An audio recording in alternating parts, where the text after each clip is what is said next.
વૃદ્ધ અવસ્થા માર્ગમાં ચાલતો ચાલતો જાય, ક્યાં જાવું કોઈ નિર્ણય નથી, બસ ચાલવા લાગ્યો છે. ભૂખ છે, દુઃખ છે, જર્જરિત શરીર છે, બુઢાપો છે, ચાલી શકતો નથી. પોતાનું ગામ છોડીને જવા લાગ્યો છે. માર્ગમાં જતો તો સુંદર એક દ્વાર જોયું. કોઈને પૂછવા લાગ્યો, ભાઈ આ દ્વાર ક્યાં ગામનું? કોઈ કહ્યું કે ભાઈ વૃદ્ધ, આ પ્રતિષ્ઠાનપુર નામના નગરનું દ્વાર છે. આ નગરમાં દરેક લોકો પ્રતિષ્ઠિત લોકો રહે છે, શ્રેષ્ઠી લોકો, શ્રેષ્ઠી લોકો રહે છે. નગરમાં પ્રવેશ કર્યો, સુંદર મંદિર જોયું. કોઈને પૂછવા લાગ્યું, મંદિર ક્યાં ભગવાનનું છે? કોઈએ કહ્યું, ભાઈ મંદિર નથી, આ શિવાલય છે. પ્રશ્ન એ થાય, શિવાલય ને મંદિરમાં શું ફરક હોય? ભાઈ, જ્યાં દેવતાઓની પ્રતિમા સ્થાપિત કરી હોય તેને મંદિર કહેવાય છે, અને જ્યાં ભગવાન મહાદેવનું શિવલિંગ સ્થાપિત કર્યું હોય, આલયમ સર્વદેવાનામ તસ્માલિંગમ ઉચ્યતે, તો શિવાલય કહેવાય. શિવાલય છે ભાઈ, શિવજીનું શિવાલય છે, મહાદેવ બિરાજે છે. દેવરાજના મનમાંથી એવું જીવન મારું વીતી ગયું, ના મંદિરે ગયો, ના દેવાલય ગયો, ના શિવાલય ગયો, ના જિનાલય ગયો. ધીરે ધીરે શિવાલય તરફ તેના પગ ઉપડે છે. શિવાલયના પટાંગણમાં ગયો. કોઈ આચાર્ય દેવતા કઈ સુંદર મજાનું પ્રવચન કરે છે. કોઈને પૂછવા લાગ્યો, એ શું થઈ રહ્યું છે? કોઈ ભાઈ, આ ભગવાન મહાદેવનું શિવાલય છે, ગામના પ્રતિષ્ઠિત લોકો છે, ભગવાન મહાદેવના પરમ ભક્તો છે, અને ભગવાન મહાદેવની કથાનું શ્રવણ કરે. મહાદેવની કથાનું શ્રવણ કરે છે. દેવરાજને દેવું કે જીવન મારું પૂરું થઈ ગયું છે, ન દેવાલય શિવાલય, ન કથા સાંભળે, ન કીર્તન સાંભળે. અને દુનિયામાં ઘણા બધા એવા માણસો છે કે જીવન વયું ગયું તેને કથા નથી સાંભળે. તેથી ભલે આપણે કોઈને યાત્રા ન કરાવી શકીએ, પણ કોઈને પકડીને કથા સંભળાવીને એ દુનિયાની બધી યાત્રા કરવાનું પુણ્ય આપનારું પુણ્ય છે. યાત્રા તો કોઈ ન કરાવી શકીએ આપણે, પણ કોઈને પકડીને ચાલને ભાઈ, એક ઘડી આધી મેં પુનિયાદ, તુલસી સંગત સાધુ કે કટે કોટી અપરાધ. જો જમીન મેળવવી, પૈસા મેળવવા એ દુર્લભ નથી. સારા સંતાનો, સારી પત્ની એ દુર્લભ નથી. દુર્લભ છે સત્સંગ, દુર્લભ છે સાધુઓનો સંગ, દુર્લભ છે સજ્જનોનો સંગ, દુર્લભ છે શાસ્ત્રોનો સંગ. એ દુર્લભ કહ્યું છે. ધન સંપત્તિ, સોના ચાંદી, હીરા મોતી, જમીન જાગીર, પદ પદવી એ દુર્લભ નથી. એ દુર્લભ નહીં. દુર્લભ આજે આપણે 3 કલાક બેસી, એ આપણા માટે દુર્લભ છે, એ આપણા માટે શ્રેષ્ઠ છે. એવું નથી કહેતો, તુલસી કહે છે. સંત સમાગમ હરી કથા, તુલસી દુર્લભ. તુલસી એમ કેમ ન કહ્યું ભાઈ? જમીન જાગીર દુર્લભ હોય, ધન સંપત્તિ દુર્લભ હોય, સોના ચાંદી હીરા મોતી દુર્લભ હોય. નહીં, એ સબ દુર્લભ નથી. જે આપણને અવસર મળ્યો છે એ આપણા માટે દુર્લભ છે. અને અંતરિયાળ ગામડું, હાવ ગામડું ગામ, અને વાગડ વિસ્તાર, ચારે બાજુથી સુંદર પવન આવે, એ પાછો ગરમ ગરમ.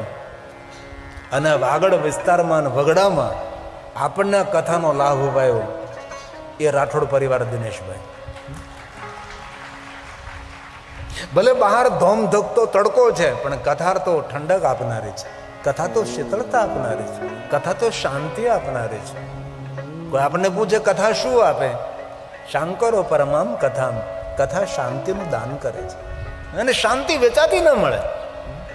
તેથી આપણા માટે દુર્લભ સોના ચાંદી હીરા મોતી પદ પદવી જમીન જાગીર એ દુર્લભ નથી. તુલસી એમ કહે છે કે જો કોઈ વસ્તુ દુર્લભ હોય, સંત સમાગમ હરી કથા, તુલસી દુર્લભ હો. સુખદારા અરુ લક્ષ્મી, પાપી કે ઘર ભી હો, પાપી કે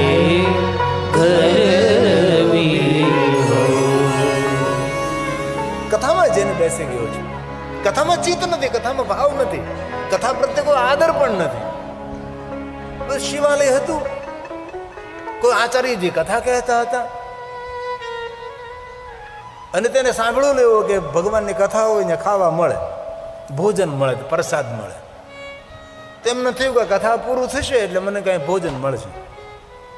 કોઈ પણ હેતુથી કથામાં આવ્યો છે, હેતુ ગમે તે હોય, પણ કથામાં તેનો મંગલ પ્રવેશ થયો અને દેવરાજ કથામાં બેસી ગયો. વૃદ્ધ શરીર છે, રોગથી ખરડાયેલો છે, કારણ કે માંસાહારી વ્યક્તિ, વ્યસન કરનારો માણસ એ ખોખલો હોય છે. અને બહુ હૃદયથી એક વાત કહું છું, શરીરને જે જરૂર ન હોય એ જઠરાગ્નિમાં નખાય નહીં. જે આપણને જરૂર જ નથી એવી વસ્તુ ખવાય પીવાય નહીં. પછી ગુલાબ જાંબુ ભલે આમાં પડ્યા હોય, પણ શરીરને જો જરૂર નથી તો ગુલાબ જાંબુ ન ખવાય. અને આપણે કેટલા માણસ ગુલાબ જાંબુ કહીએ, નથી ગુલાબ નથી જાંબુ તોય તેને ગુલાબ જાંબુ કહીએ આપણે. જે શરીરને જરૂર નથી એવો પદાર્થ જ નાખે છે એ હંમેશા રોગી થાય છે. અને ધન સંપત્તિ વૈભવ એ જીવનનું સુખ નથી, એ સગવડ છે. જીવનનું સુખ છે તંદુરસ્ત શરીર, આરોગ્ય. અને બહુ એક દિલથી વાત કહું છું, સાધુ છું. આરોગ્યને જોખમમાં મેળવી, આરોગ્યને જોખમમાં મૂકીને કોઈ દી ધન સંપત્તિ મેળવવી નહીં. બહુ હૃદયની મારી પ્રાર્થના છે. આપણા આરોગ્યને જોખમમાં મૂકી અને સંપત્તિ મેળવવાની દોટ ન મૂકવી. ઘણાએ પોતાના આરોગ્યને જોખમમાં મૂક્યું છે અને સંપત્તિ મેળવી છે. એ સંપત્તિ એ લોકો ભોગવી શકતા નથી. આપણું શ્રેષ્ઠ કોઈ ધન હોય તો આપણું આરોગ્ય છે. અને જીવન જીવવાનું સાધન ધન સંપત્તિ વૈભવ નથી. જીવન જીવવાનું સાધન એ તંદુરસ્ત શરીર છે. અને જે માણસ પોતાના આરોગ્યનું ધ્યાન નથી રાખતો એ ભગવાનનો ગુનેગાર પણ છે. અને જેની પાસે આરોગ્ય નથી એ દુનિયાનો મોટો ભિખારી પણ છે. અને આજે કેટલી દુઃખની વાત છે, 30, 35, 40 વર્ષના છોકરાઓ ગેસ અને એસિડિટીથી પીડાય છે. 40, 42, 45, 50 વર્ષે લોકોને કેન્સર થાય છે. સમાજમાં કેટલી મોટી ભયાનકતા ફેલાઈ રહી છે. તેથી કથાના માધ્યમથી હૃદયની મારી એક પ્રાર્થના છે કે આરોગ્યને જોખમમાં નહીં મૂકવું. મેળવેલું બધું જ વ્યર્થ દેખાશે. અને આજનો માણસ પોતાના આરોગ્યને જોખમમાં મૂકી રહ્યો છે. ફ્રીજનું ઠંડુ પાણી જો ઝેર બરાબર હોય તો ઠંડા પીણા કેટલા ભયંકર હોય. માણસ પીવે છે. આ દેવરાજ પાસે આરોગ્ય નથી, વૃદ્ધ શરીર, રોગથી ખરડાયેલો માણસ. કથામાં ચિત્ત નથી, કથામાં ધ્યાન નથી. ભક્તિ કરવા માટે પણ મનની સુમન હોવું જોઈએ, શ્રેષ્ઠ મન હોવું જોઈએ, તો ભગવાનમાં મન આપણું લાગે.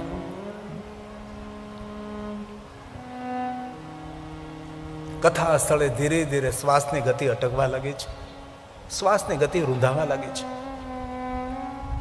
અને જ્યાં શિવાલય હતું, જ્યાં ભગવાનની કથા થતી ત્યારે દેવરાજનું શરીર શાંત થયું છે. આપણે ભાષામાં મૃત્યુ થયું. સ્થૂળ શરીરની વ્યવસ્થા તો કાં સળગાવી દેવામાં આવે ને કાં દફનાવી દેવામાં આવે, પણ આપણે સ્વયંની વ્યવસ્થા તો આપણા કર્મો પ્રમાણે થતી હોય ને. એકે સારા કર્મો તો કર્યા નહીં હતા દેવરાજે. કોણ આવે લેવા? યમના દૂતો આવ્યા છે. દેવરાજને પકડીને લઈ જવાની તૈયારી કરે છે. અને પહેલા તો કહે છે ઉત્તમ કુળમાં જન્મ મળ્યો, એ તો યાદ ન રાખ્યું. મનુષ્ય જન્મ મળ્યો, દુર્લભો મનુષ્ય દેહો દેહી નામ ક્ષણ ભંગુરા, સાધન ધામ મોક્ષ કર દ્વારા પાય ન જય પરલોક સવાર. પરલોકને સાર્થક કરવા માટે અવસર મળ્યો ને અવસર ગુમાવી દીધો. જીવનનું મોટું ભાગ્ય છે કે મનુષ્ય શરીર મળ્યો છે. કીડા મકોડા પક્ષી પશુ જલચર નવચર બન્યા હોત આપણી હાલત શું હોત? એટલું સુંદર મનુષ્ય શરીર મળ્યું.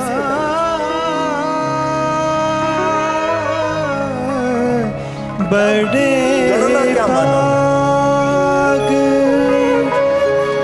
માનુષ તનુ પાવા. આ તુલસી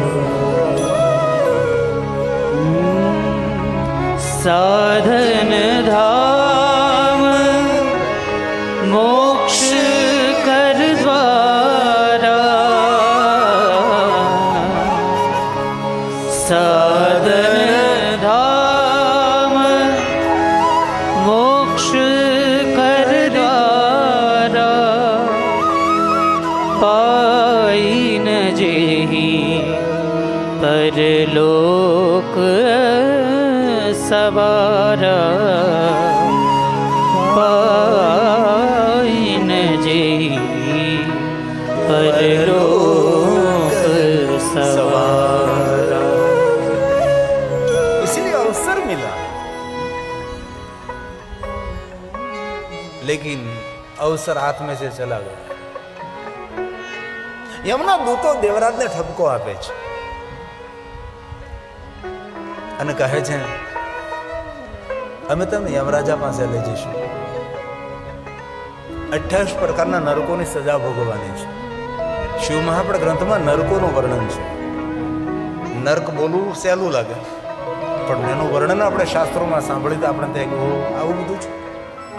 અને સીધી તે નરકનો અર્થ થાય જીવન જીવવામાં કોઈ રુચિ ન રહે એ નરક કહેવાય. ન અર્ક, ન ભોજનમાં રુચિ, ન હરવા ફરવામાં રુચિ, ન કોઈ સાથે વાર્તાલાપ કરવામાં રુચિ, ન સત્સંગમાં રુચિ, ન પૂજા અર્ચનમાં રુચિ. રસહીન જીવન ન અર્ક, એને નર્ક કહેવાય. ડિપ્રેશન, હતાશા, નિરાશા, ઉદાસીનતા, તણાવગ્રસ્ત જીવન, આને કહેવાય નર્ક. જીવે છે પણ મરતો મરતો જીવે છે, આને કહેવાય નર્ક. યમના દૂતો લઈ જવાની તૈયારી કરતા હતા. મહાદેવના ગણો પધારે છે. આદર સાથે કહે છે, હે યમદૂતો, ભગવાન શિવજીની આજ્ઞા છે ને મહાદેવની આજ્ઞા છે. આ દેવરાજને અમે ભગવાન મહાદેવના લોકમાં લઈ જઈશું. યમદૂતો સમજી ગયા ભગવાન શિવજીની આજ્ઞાનું ઉલ્લંઘન ન કરાય. માન સન્માન સાથે દેવરાજને સોંપી દીધો છે ને ભગવાન મહાદેવના ગણો શિવલોકમાં દેવરાજને લાવે છે અને મહાદેવની સામે ઊભો રાખે છે. અને દેવરાજનો પ્રશ્ન છે કે ભગવાન, નરકમાં જતો જીવાત્મા, દુઃખના દ્વારે ઉભેલો જીવ આ કૈલાસના દ્વારે કઈ રીતે, શિવ દ્વારે કઈ રીતે? ભગવાન, મેં તો કોઈ પુણ્ય કર્યું નથી, હું તો પાપી નહીં, મહાપાપી જીવાત્મા છું. એ સમયે ભગવાન મહાદેવ બહુ સુંદર પ્રવચન કરે છે અને શંકર ભગવાન જ્યાં જ્યાં બોલ્યા છે એટલું દિવ્યતાથી ભરેલું બોલ્યા છે. વ્યર્થ એક શબ્દ મહાદેવના મુખમાંથી પ્રગટ ન થાય. શંકર ભગવાન કહે છે, દેવરાજ, હું જાણું છું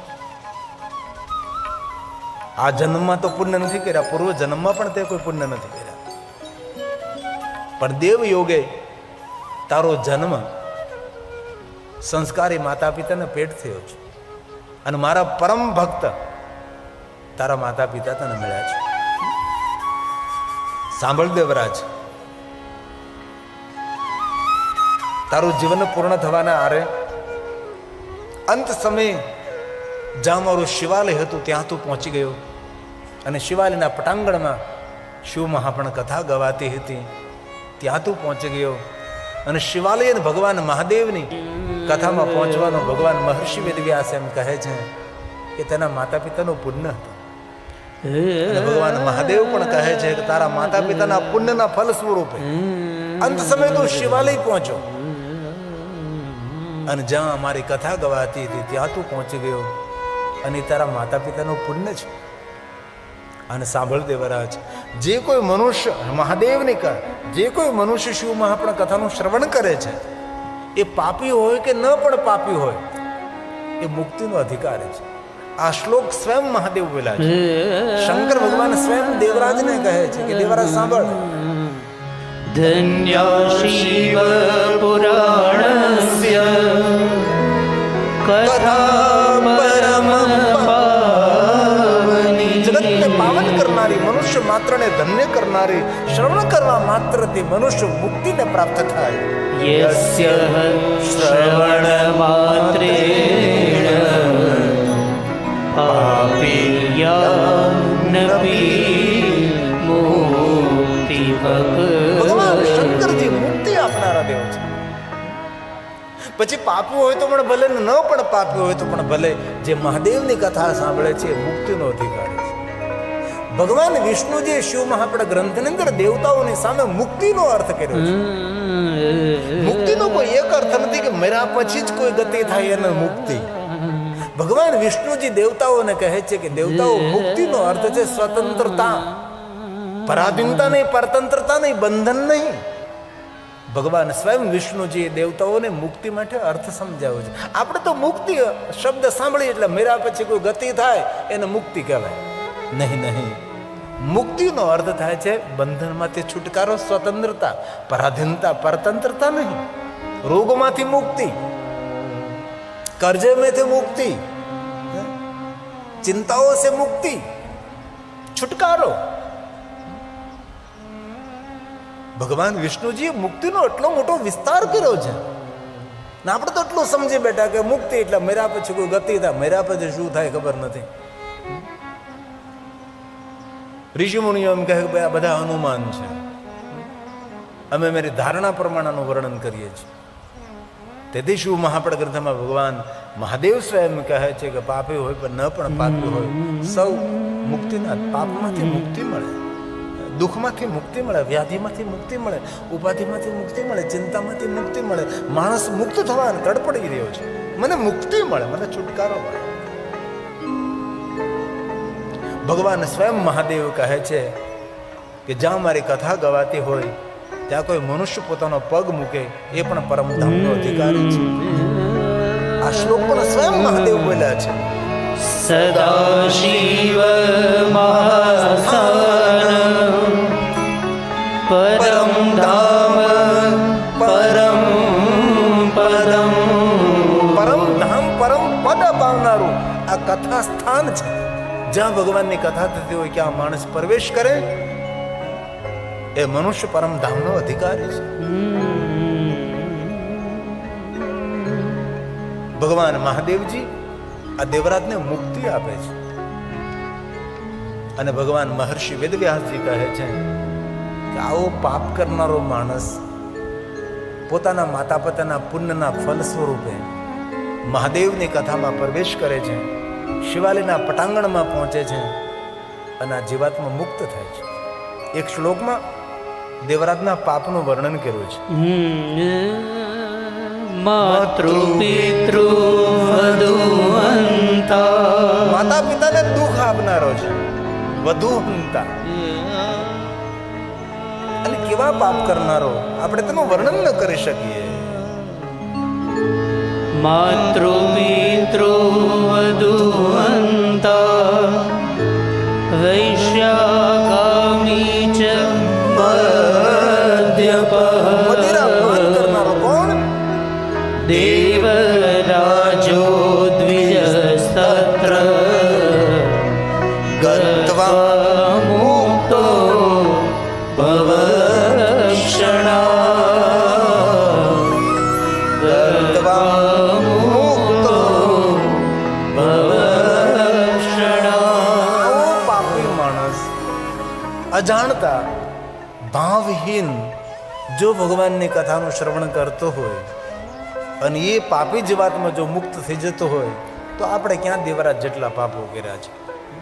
અને ભગવાનની કથામાં અને ભગવાનના નામમાં તો અદ્ભુત શક્તિ છે. ભાવ કભાવ અલખ આલસ નામ જપત મંગલ દિશી દસો. ભાવથી ગુભાવથી આળસથી પરમાર્થથી જે ઈશ્વરનું ભજન કરે છે 10 દિશા તેનું મંગલ કરે. દિશા 4 નહીં, દિશા 8 નહીં, દિશા 10. 10 દિશાઓ જેનો મંગલ કરતી હોય એનો ભલા અમંગળ કોણ કરી શકે છે? એવું નથી કીધું ભાવથી કુભાવથી પણ. રામ રામ નહીં, મરા મરા ઉલટા નામ જપે જગજાના વાલ્મીકી બ્રહ્મ સમાન. 10 દિશા મંગલ કરે છે. ભાવ કભાવ અલખ આલસ, ભાવ કભાવ અલખ આલસ. નામ જપત મંગલ દિશી દશમો, નામ જપત મંગલ દિશી દશમો, ભાવ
મહાત્મા કહે છે, હે મહાત્માઓ, દેવરાજ નામનો જીવાત્મા પરમ ગતિને પ્રાપ્ત થાય છે.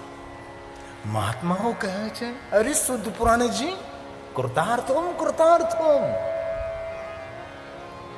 આવા પાપી જીવાત્માઓ અજાણતા ભગવાન મહાદેવની કથાનું શ્રવણ કરવા માત્રથી જો મુક્તિને પ્રાપ્ત થતા હોય તો ભગવાન આ કથાનો મહિમા કેટલો છે. સર્વ મહાત્માઓ સુત પુરાણને કહેવા લાગ્યા, હે સુત પુરાણજી, સૂત સૂત મહાભાગ, હે મહાભાગ્યવાન સુત પુરાણજી, સર્વજ્ઞોસી મહામતે. હે સુત પુરાણજી, તમે દરેક વસ્તુને જાણનારા છો. આ સુંદર મહાત્મય કથાનું શ્રવણ કરતા અમે કૃતાર્થ થયા છે. આ કથા સાંભળતા અમને ઘણી બધી પ્રેરણાઓ મળે છે. કથામાં કોઈ નવી પ્રેરણા મળે, કોઈ નવી દિશા મળે, કોઈ નવો સંદેશ મળે, કોઈ નવી દ્રષ્ટિ મળે. ત્વત્ પ્રસાદા કૃતાર્થોહમ કૃતાર્થોહમ પુનઃ પુનઃ કૃતાર્થોહમ પુનઃ પુનઃ પુનઃ ફરી ફરી આવી સુંદર સુંદર કથા સંભળાવવાનો પ્રયાસ કરો. સુત પુરાણજી, તમે ધન્ય છો. અમે આજ કથા સાંભળી છે, અમને એવું લાગે છે અમે પણ ધન્ય છીએ. અને ભગવાનની કથા તો ધન્ય કરનારી છે જ. કેટલી સુંદર વાત કરી. કથા કહેનાર આપ તો ધન્ય છો, અમે સાંભળી રહ્યા છીએ, અમે પણ ધન્ય. અને ભગવાનની કથા તો જગતને ધન્ય કરનારી છે.